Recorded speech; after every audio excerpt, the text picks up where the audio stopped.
Hello and welcome. This is Cheryl. Thank you so much for joining me today. In this video, I'm sharing easy die cut and emboss cards using the Simply Halloween embossing folder and coordinating die from Spellbinders. So this makes it super easy to create little elements for the fronts of cards, or you could even use them to create ornaments with. Now I'm going to use two different rub-on sets for the first two cards that I've used in the past. One is the Little Leaps, that's the one with the little frog. The other one is the Joyful Seasons, and I created a video with that just a few weeks ago. I'm also using the Halloween City Holiday decorations for the third and the fourth card, just to show that you don't need to only use them with rub-ons. You can use them with die cuts as well, and also stamped images obviously would work really, really well. So I have two images that I'm going to use. I'm going to use this adorable tiny little frog here from the Little Leaps, and then I have this beautiful smaller ornament. You definitely want something a bit smaller because you want it to be able to fit within the outer die from these sets. And there is one that's a rectangle that's scalloped, and then there's one that is an oval that is scalloped. I'm putting these onto some Hammermill cardstock, and I'm just using the popsicle stick that comes with them to rub them on. They're really super easy to rub on. They stick really quickly themselves, so you definitely don't want to put that rub on down until you absolutely know that's where you want it to go. While I'm lifting the release paper off of there, I make sure to hold it in place so that if by chance there's an area that needed to be rubbed that I didn't, I can easily just lay it right back down. It's going to have perfect alignment, and I don't have to worry about trying to match anything up. So I have those two pieces already rubbed on. I'm going to tape on the outer dies for this with a little bit of Best Ever Craft tape and then die cut them. This way those dies aren't going to move on me, and I can make sure that those images are nice and centered. Then I'm going to match them up in the embossing folder and emboss the pattern around the outside edges.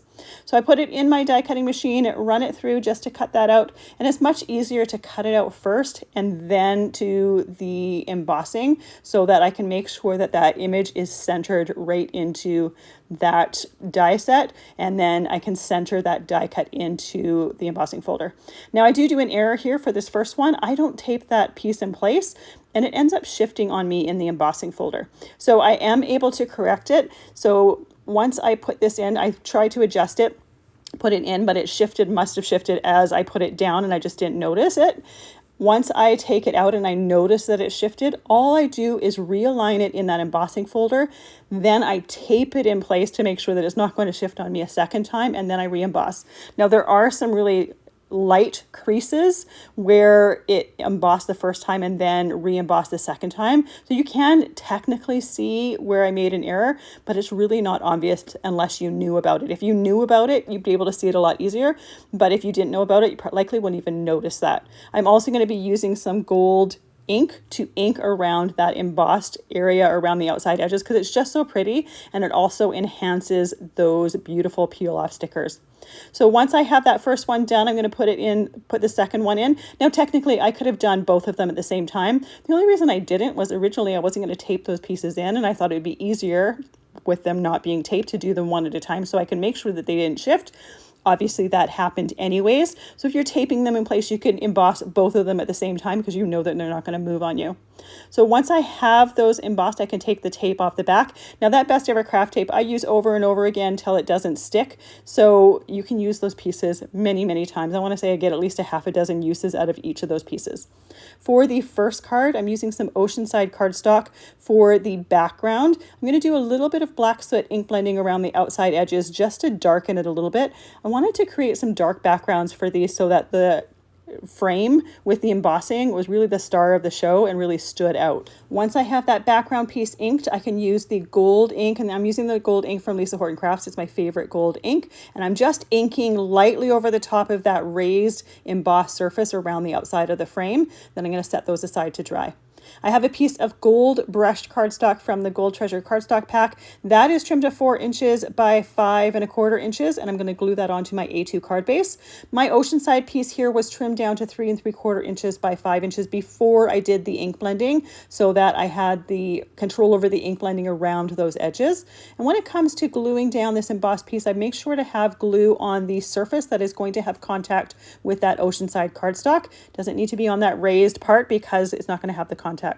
I let that dry for just a little bit, and it's gorgeous as it is, but I'm going to add just a little bit of extra texture by putting a little bit of stickles on some of the areas of the peel-offs or rub-ons, and I'm putting glossy accents on a few other areas like the eyes for the frog. I think it looks really great when they're nice and bulgy and glossy. The sentiments I'm using are from the Happy Halloween sentiment set and the Welcome Home sentiment set. These are companion sets to the City Holiday dies sets, and these are sentiments that I had done for previous videos that I had left over. I figured I'd use up some of the sentiments that I had left over rather than creating new ones, but I'm just using them, or I just used them in the BetterPress system and heat embossed those sentiments before die cutting them. The first two cards are going to have gold sentiments, and I believe the second two have silver sentiments. But you can pick and choose whatever color you want for the color scheme that you're going for. For the second card, I'm using some Truffle Cardstock for the background, and I ink blended it with that black soot distress ink, just like the first one. It was trimmed down to 3 3/4 inches by 5 inches before I did that ink blending. And I have another piece of that gold brush cardstock that is trimmed down to 4 inches by 5 1/4 inches for my background here. Another option here, if you don't have an abundance of gold cardstock, you could use Hammermill Cardstock and use that gold ink pad to rub around the outside edges to blend in and coordinate with the ink that is on the embossed surface. And that's something that I do often. I just didn't do it for this video, but I wanted to make sure that you know that there's different ways to create golds, and that's one of my favorite ways, is using inks to create not just golds, but different colors for your mats. I'll regularly use interference inks for that as well. Once I have my embossed piece glued on there, I add my sentiment, and then I let that dry for just a few moments. And once again, I'm going to add a little bit of stickles and a little bit of glossy accents in some of the areas. It's just going to add a little bit of sparkle. It's going to add a little bit of glossy domed dimension to the areas that I put glossy accents, and just give that beautiful peel off just a little bit of extra texture, and it really enhances it, in my opinion. Once I have those on there, I'll just set those aside to dry, and they probably would take about 15-20 minutes for the amount of glossy accents that I used on those, but I tend to let them dry longer than I really think they need. For the next two cards, I'm going to create some Halloween themed cards, and they're going to be using the Halloween City Holiday Decorations die set. I have the inner pieces for each one of those frames die cut out of some Hammermill cardstock, and I'm using some Hickory Smoke as well as Villainous Potion Distress inks to ink blend that background. Then I'm using some Regal Gray interference ink to add both the color as well as that beautiful interference shimmer. I wanted to create some Halloween cards that had a little bit of that beautiful shimmer to it. So for this card here, I have the frame done in black, and I'm using that Regal Gray interference. Now, the interference inks, if you've never seen me use them before, I have a whole playlist for lots of inspiration. They are like two pads in one. They have one color that shows up on white or light cardstock and a different one that shows up on black or dark cardstock. And they're just really fun to play with. They add a beautiful shimmer and create a really unique look. For the backgrounds of these cards, I'm using some lilac cardstock. They're both trimmed to 3 3/4 inches by 5 inches. And once again, I am using the black soot distress ink to just ink blend around them. Between each one of these inkings, except for these ones because I'm using the black soot right away, I do clean my mat off. It does stain the mat, the black soot distress ink. It doesn't affect the use of it as well at all, but I want to make sure to be really careful to not leave that on there so that I don't accidentally pick up some black soot distress ink next time I'm inking on it.